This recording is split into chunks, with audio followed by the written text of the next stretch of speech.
يا حامل القرآن، قد خصك الرحمن بالفضل والتيجان والروح والريحان.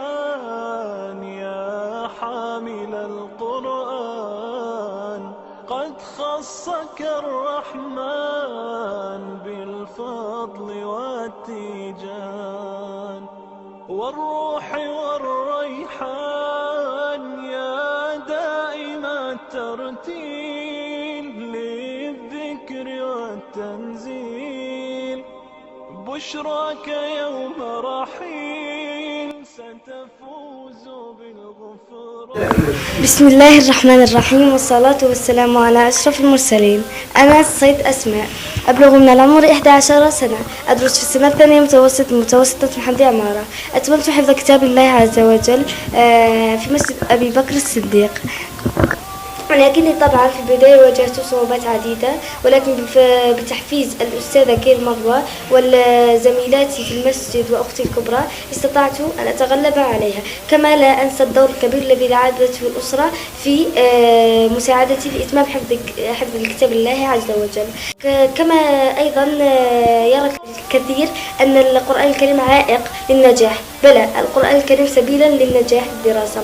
ونصيحتي هي أنه من أراد الدنيا فعليه بالقرآن، ومن أراد الآخرة فعليه بالقرآن، ومن أرادهما معا فعليه بالقرآن. مع العلم أن مسجد أبي بكر الصديق حامل لكنز عظيم من الخاتمات أود الاستفادة إلى الإحاطة به.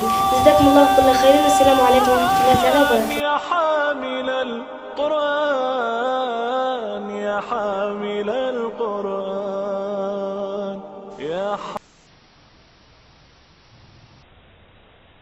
أعوذ بالله من الشيطان الرجيم. الله لا إله إلا هو الحي القيوم، لا تأخذه سنة ولا نوم، له ما في السماوات وما في الأرض.